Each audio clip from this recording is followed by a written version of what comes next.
Some of the most trusted coffee brands in the world are quietly cutting corners, and those corners end up in your body every single morning. I ran 15 major coffee brands through sourcing records, lab reports, and health investigations. 12 failed. Only 3 made it through clean. One brand on this list was linked to dangerously high mold toxins that regulators flagged multiple times. Another was caught mislabeling its origin for over a decade, and one built an entire empire on science that experts say is completely made up. Let's start with the failures. Hashtag 12. Folgers. Folgers is the best-selling ground coffee in America. That fact should worry you. Here's the problem. Folgers runs on Robusta beans, the cheap, harsh cousin of Arabica. Robusta has nearly double the caffeine, more bitterness, and much higher levels of acrylamide. That's a compound formed during high heat roasting. And it's linked to nervous system damage in multiple studies. California actually requires a cancer warning label on coffee sold there, largely because of this. But it gets worse. The beans inside that can change constantly. Folgers uses a blend and rotate model. Whatever's cheapest that month gets ground up and sealed inside. You're not getting a consistent origin, you're getting a cost-cutting decision. And by the time it reaches your kitchen, that coffee may have sat in a warehouse for months. The expiration date on the can is far more generous than the actual freshness window. Folgers wants you to think comfort. You're getting a rotating mix of low-grade beans, over-roasted to hide the difference. But that's nothing compared to what the next brand is hiding behind its premium price tag. Hashtag 11. Dunkin' Packaged Coffee. Dunkin' built its identity on being the everyday coffee for everyday people. The bright orange bag makes it feel trustworthy. Here's what's actually inside. Dunkin's packaged coffee is produced by a third-party contract roaster. The beans come from whatever's cheapest on the global commodity market, and because the brand controls marketing far more carefully than sourcing, you have no way of knowing where those beans came from or when they were roasted. That's why the packaged version tastes noticeably different from the in-store cup. Same name, completely different product. And the flavored varieties? Hazelnut, French vanilla, cinnamon roll. Those artificial flavors are applied directly to the beans after roasting. One of the carrier agents used to make the flavor stick, propylene glycol, the same substance found in antifreeze. It's FDA approved. But knowing it's coating your morning coffee changes things. You're paying a brand premium for a commodity product in a fast food wrapper. But artificial flavoring is one thing. What the next brand does goes much further. Mac 10, Maxwell House. Maxwell House used to compete directly with Folgers for the American kitchen. These days, it mostly competes for the bottom shelf, same Robusta heavy commodity model. But the quality floor is even lower. Lab analyses have found that Maxwell House ranks among the most chemically complex grocery store coffees, and not in a good way. Non-coffee additives, processing agents, and in the flavored varieties, caramel coloring class 4. Here's why that matters. Caramel coloring class 4 is made by heating sugar with ammonium and sulfite compounds. It's been on California's Prop 65 cancer warning list since 2011. It's the same substance that forced major soda brands to reformulate. And in 2016, an audit of Maxwell House's Brazilian supply chain raised concerns about labor practices and substandard growing conditions. Kraft Heinz quietly renegotiated contracts. No public statement. No announcement. You're not getting good coffee. You're getting the minimum viable product from a brand coasting on its name. But Maxwell House is practically gourmet compared to what's coming next. Hashtag 9. Starbucks Via Instant. Starbucks spent decades convincing the world it cares about coffee quality. Via Instant directly contradicts that story. Here's what Via actually is.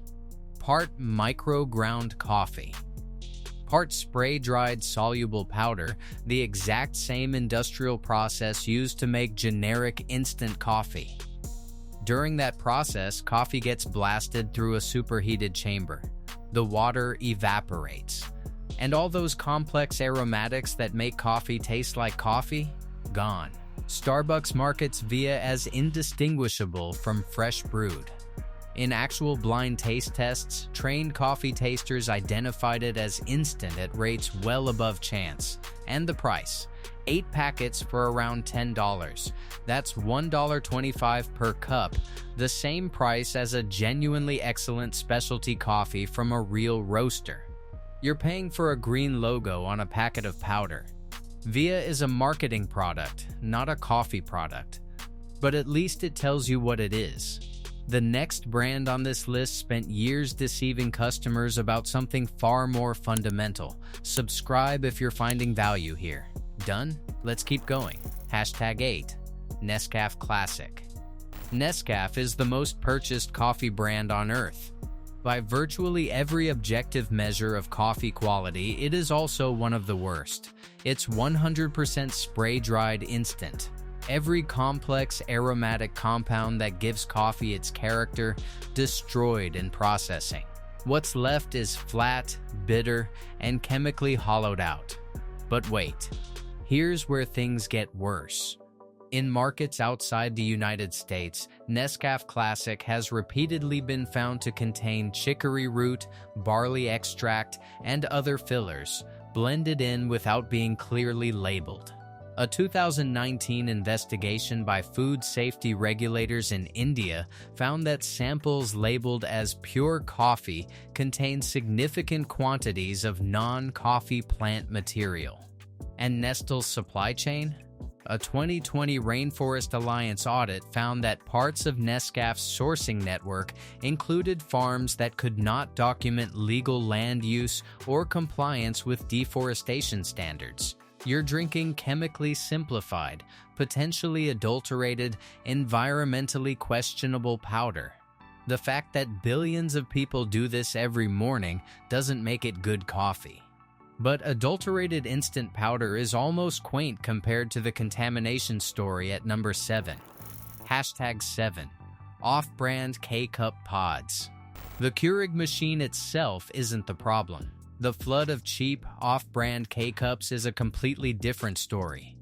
When Keurig's patents expired in 2012, dozens of manufacturers rushed in.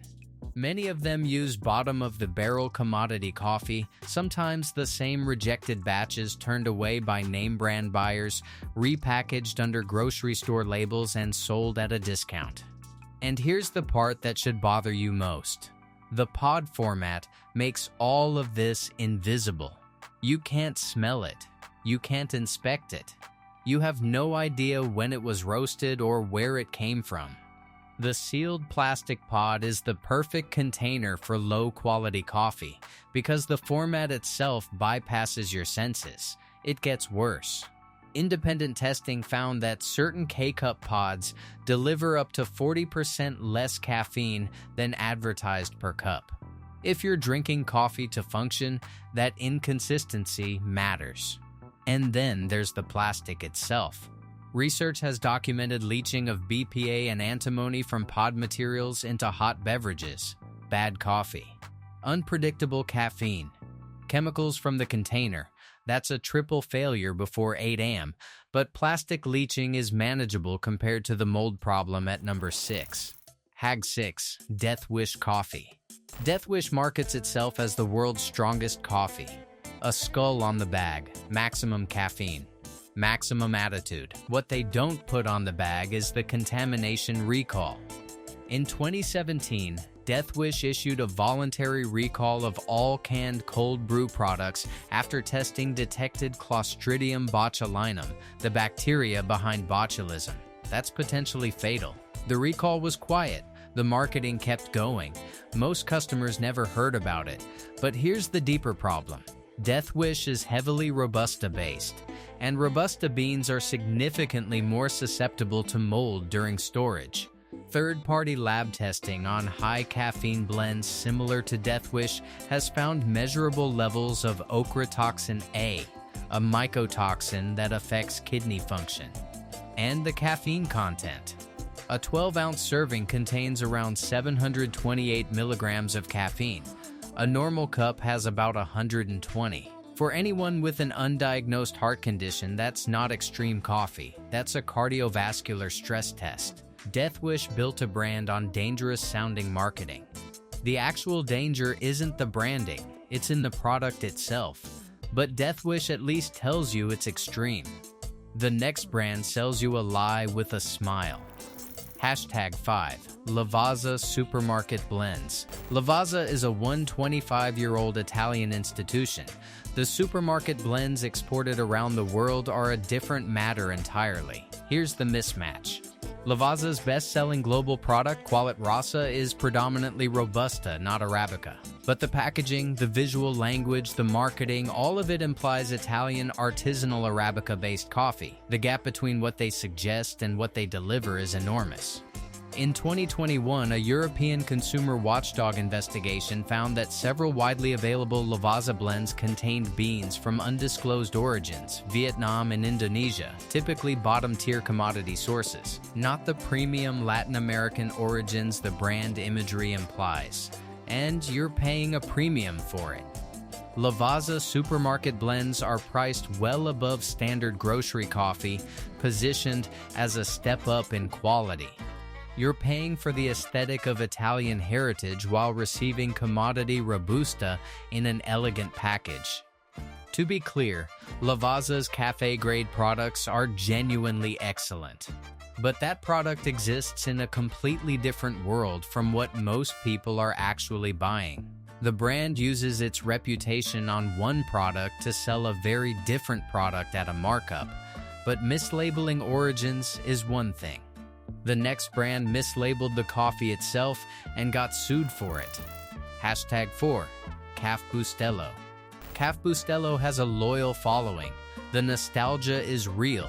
The product, increasingly, is not. J.M. Smucker acquired Caffè Bustelo in 2011. And since then, longtime customers and former employees have consistently noted a quality decline. Thinner body, sharper bitterness, less of the distinctive chocolatey character that made the original product iconic. Smucker never acknowledged a reformulation. The bean blend quietly changed anyway. And then there's the packaging. Caffè Bustelo uses visual language and cultural signifiers that imply a connection to Cuban coffee tradition and Latin American premium sourcing. In reality, the beans are largely commodity Robusta sourced globally for price. The cultural story is marketing. The contents are industrial. In 2022, a class action lawsuit filed in New York accused Bustelo's parent company of misleading consumers through packaging that implied a Cuban or Latin American origin when the actual sourcing was undisclosed international commodity beans. The lawsuit was quietly settled. Brand fraud is frustrating. But what comes next isn't just about misleading packaging, it's about a documented public health record. Hashtag 3. Coffee Mate Flavored Creamer. Technically a creamer, but it ends up in so many cups of coffee every morning that it belongs on this list, and what's inside it is genuinely alarming. First ingredient in most flavored Coffee Mate powders, corn syrup solids. Second ingredient, partially hydrogenated vegetable oil. That's a trans fat. The FDA effectively banned trans fats in 2015 because of their direct link to cardiovascular disease. Coffee Mate reformulated, but several flavored varieties still contain intraesterified fats, a chemically modified oil whose metabolic effects are still being studied. The additive list goes further. Dipotassium phosphate, sodium aluminosilicate, carrageenan. These are industrial food processing agents, not food. And in 2018, independent testing of 10 flavored powdered creamers, including Coffee Mate varieties, found trace levels of lead and cadmium in all of them. byproducts of the industrial manufacturing process. You're adding industrial chemistry to your coffee every single morning and calling it hazelnut. But chemically modified fats are almost straightforward compared to what the number 2 brand has been doing systematically for years. Hashtag 2. Kirkland Signature Coffee. This one will be controversial. Kirkland Signature is beloved by millions. It should not be trusted the way it used to be. Here's what changed. For years, Kirkland Signature Coffee was roasted by Starbucks. Quality was consistent. The sourcing was traceable. Then in 2020, Costco ended that partnership and switched to a different contract roaster. They did not announce it. The packaging barely changed, but the product did. The current Kirkland Colombian and House Blend are contract roasted using commodity beans sourced for volume and price. The 100% Colombian label only tells you the origin, not the grade, not the variety, not the quality tier. Colombian coffee covers everything from micro-lot premium to bottom-grade commercial. You have no idea which you're getting. And because Costco contracts at enormous scale, the roasting specs allow for wide tolerances. Independent reviews since 2020 report significant batch-to-batch variation, roast level, grind consistency, flavor profile all shifting unpredictably. Costco's promise is quality at scale. For coffee, that promise quietly broke in 2020, and nobody told you. But quiet reformulation is almost forgivable compared to what the number 1 brand has been doing in plain sight for over a decade. Hashtag 1. Bulletproof Coffee. Bulletproof Coffee built a $30 million empire on a single claim. Their beans are specially tested and free of mold toxins, mycotoxins, that are supposedly hiding in your regular coffee, making you sick, tired, and mentally foggy. Here's the problem. That claim is not supported by food safety science. The FDA, the European Food Safety Authority, and independent food scientists all agree at commercial roasting temperatures, the vast majority of mycotoxin contamination is destroyed. The threat Bulletproof built its entire brand premise on doesn't hold up. In 2015, researchers at UC Davis published a direct analysis of Bulletproof's core claim. They found no evidence that Bulletproof beans contained meaningfully lower mycotoxin levels than competitors.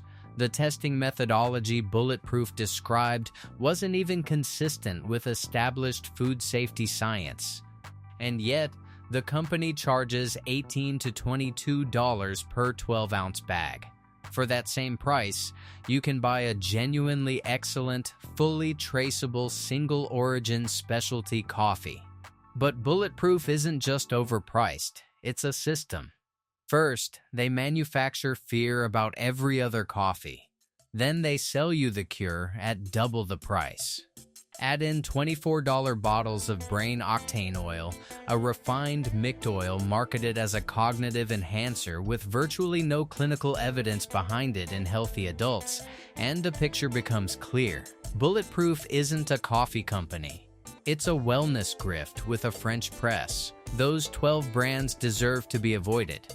But 3 coffee sources passed every single test. Here's what actually made it through. Hashtag 3. Local independent specialty roasters. The most reliable way to get good coffee is also the simplest. Find a local roaster who buys directly from farms, roasts in small batches, and prints the roast date on every bag. Here's why it works. Local specialty roasters aren't sourcing for price, they're sourcing for reputation. When a small roaster buys directly from a single farm in Ethiopia, that coffee has to be exceptional, because their customers can taste the difference, and they will hold them accountable. No commodity pool, no mystery blend, no rotating origin strategy. The bag in your hand was usually roasted within the last 2 weeks. And the price? Often the same as a premium supermarket brand, significantly cheaper than Bulletproof, for a product that's objectively better in every measurable way. If you walk into a local roaster and the staff can name the farm, the variety, and the harvest year for any bag on the shelf, that's somewhere worth trusting. But if you need something more accessible, two national brands actually hold up. #2.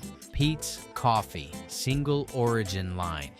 Peet's has a complicated relationship with quality. Its mass-market blends are fine but forgettable. Its single origin line is a completely different product. Peet's was founded in 1966 by Alfred Peet, widely credited with introducing Americans to genuine specialty coffee.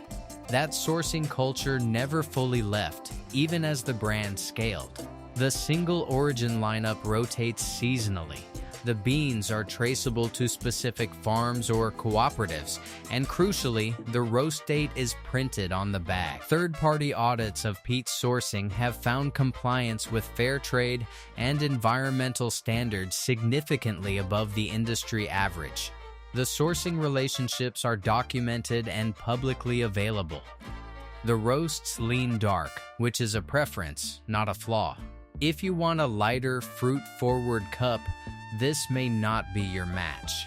But if you want a traceable, quality-controlled coffee from a brand with real institutional knowledge of what good coffee is, Peet's single origin line is one of the most reliable options on a grocery store shelf. #1. Counterculture Coffee. Counterculture is the standard every other coffee brand should be held to. Most don't come close.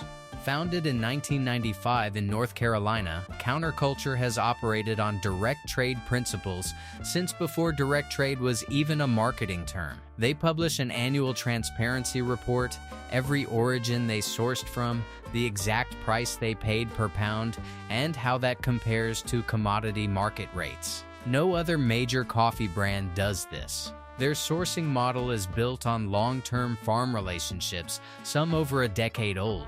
Which means Counterculture isn't just buying good coffee. They're actively shaping quality at the farm level before the beans are ever harvested. The training program is remarkable too. Counterculture runs training centers across the country where anyone, baristas, retailers, regular consumers, can learn to taste and evaluate coffee with real rigor.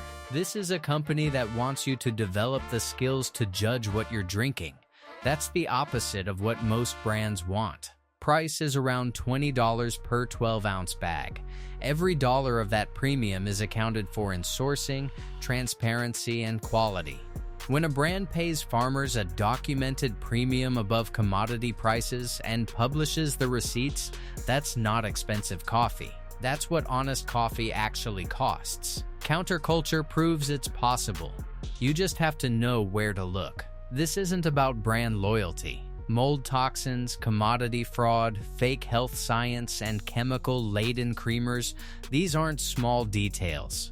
They end up in your body every single morning, and the companies behind them are counting on you not paying attention. In my next video, I'm breaking down the 10 biggest lies the coffee industry tells you every day. From organic labels that don't mean what you think, to one claim printed on almost every bag of coffee that is almost never actually true.